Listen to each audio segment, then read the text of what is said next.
Over to Abuja.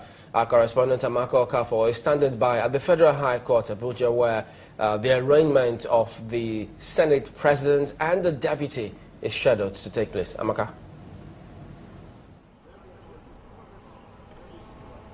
We are at the FCT High Court in the Jabi area of the Federal Capital Territory.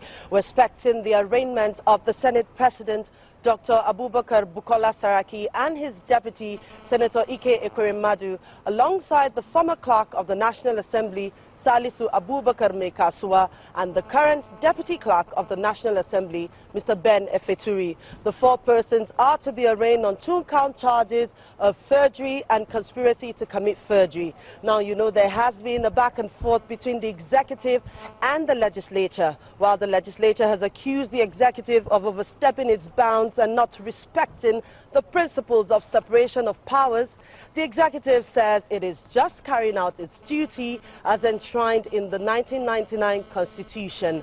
Already, supporters are coming into the courtroom on both sides. Lawyers are arriving, security men are in the premises, ensuring that everything goes as planned. Back to you, Chamberlain. Well, thank you, Amaka. We will certainly keep our eye on that and bring you more information as we get them. But now let's flip back to our conversation with the Minister of Finance. And if that is going to take about 15 months, as you say, before they can begin to, because at the moment, we can't say any state has complied. No. But what did you make of the information we had about that report that ICPC published, that states actually lied that they needed money to pay salaries the first time out? I mean, I think that's unfortunate. If indeed that proves to be the case, I think that's extremely unfortunate. But I also think that one of the things that's very, very important is we just need to improve the transparency around the management of public finance at every level, especially and including state governments. Because if there's transparency, you will know what is the state's salary. You see, if I don't publish my budget, you won't know what my salary bill is. If I don't publish my quarterly performance, you won't know what I'm spending the money on. So some of these reforms look very innocuous, but they're very fundamental. A state saying, I expect to make X amount from the Federation, from IGR, from various sources, and publishing it. And then quarterly coming out and saying, this is where we are against it. I think one of the problems that lack of transparency creates is that ability for somebody to say, well, I owe more than I actually do. It's possible, I don't know. But I think let's solve the problems, which is let's have better transparency. Let's have better accountability. We should know, I mean, this is public money. In the same way the federal government has to publish its budget and it goes through a lot of scrutiny, let states also publish their budgets. Let them publish their accounts. Some states have not published any financial accounts for 6-7 years. It's unacceptable. This is public money. You must give accounts of what it's spent on. And then all these issues around, oh, what do they spend on security vote? How much does the governor spend on food? Yeah. Becomes a non-issue because it'll be there in black and white, and then the public have the tools to actually question the government and hold governments accountable. Do you see an end in this whole cycle of giving bailout or support fund? I still love bailouts, honestly, because that is what it is. Giving monies to an individual corporate entity just to take you off a particular precarious situation. You can pay back or you can, you may not pay back. But with this going round, is there an end in sight? This is why we came up with the Fiscal Sustainability Plan. Because we looked at the situation and said, look, this is not sustainable. We need to get to the root of the problem. What's the root of the problem? Many states have been over-reliant on federal allocation, and we need to address it. So we need, and to do that, you need to know, okay, how are these states financially structured? What is the potential for each state's IGR? One of the things that Fiscal Sustainability Plan has done is widen the definition of IGR. If you speak to most people about IGR, there's a IGR, they think about Lagos. IGR is taxes. We've said no.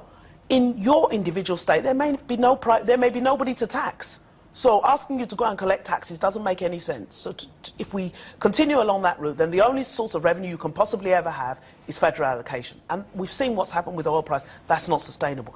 So we've widened the definition of IGR and said, okay, for example, in Kebbi State, and I like the governor of Kebbi. He's incredibly forward-thinking. His IGR, I call him the rice governor, is I grow rice. He's in rice.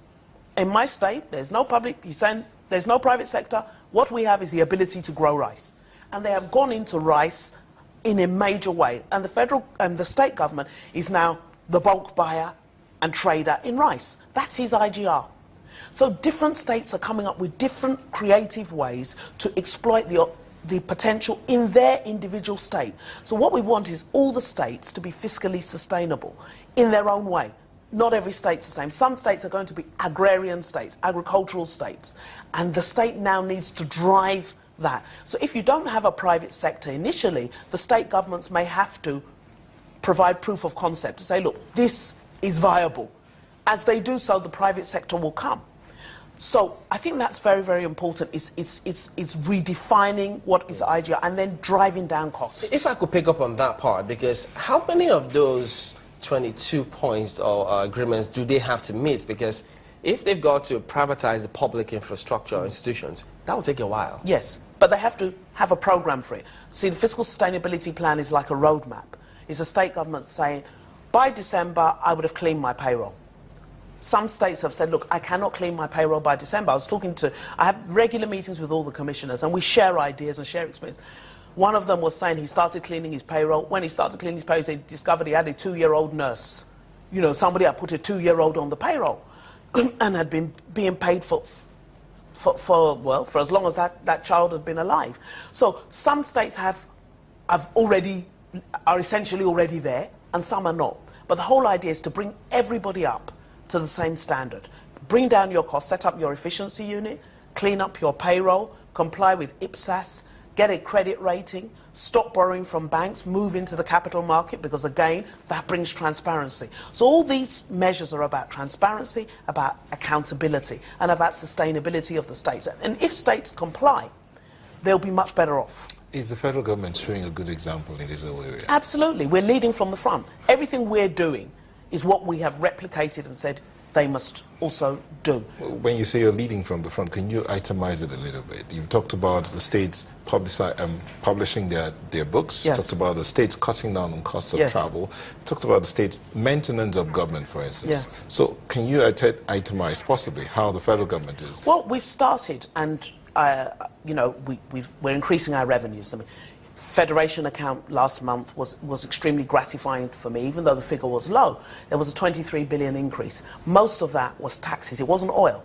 It was tax collection, because we're improving our revenue collection. On the cost side, I've spoken to what we've done with the efficiency unit in terms of driving down overhead costs. On the salaries, we've cleaned our payroll. We had removed about 43. The figure changes daily. But as at last week, we had reduced our payroll amount by 6.6 billion a month. Between when I started work in November and today, payroll has gone down by 6.6 billion. We have a continuous audit team, which we're asking states, incidentally, to replicate. And all they do is audit payroll. And they're cleaning people off the payroll. Make sure if somebody dies, should be removed promptly. If somebody has resigned, should be removed promptly. Those are good housekeeping. So we're doing that at federal level, and we're asking the states to follow us. Because this is a journey for the whole country. There's no point in sorting out federal if we don't sort out state. And there's no point in sorting out state if you don't sort out local government. So that when the recovery comes, and the recovery will come, we'll be in a much stronger position. Well, at the moment, we're largely an import-dependent country. Yeah. But as we speak, lots of people are losing jobs. Yes. Manufacturers are complaining about certain policies. So could you tell us, what export substitution policy are you currently formulating, or do you engage with manufacturers? I think the most important thing to grow and drive the economy is to create the right conditions.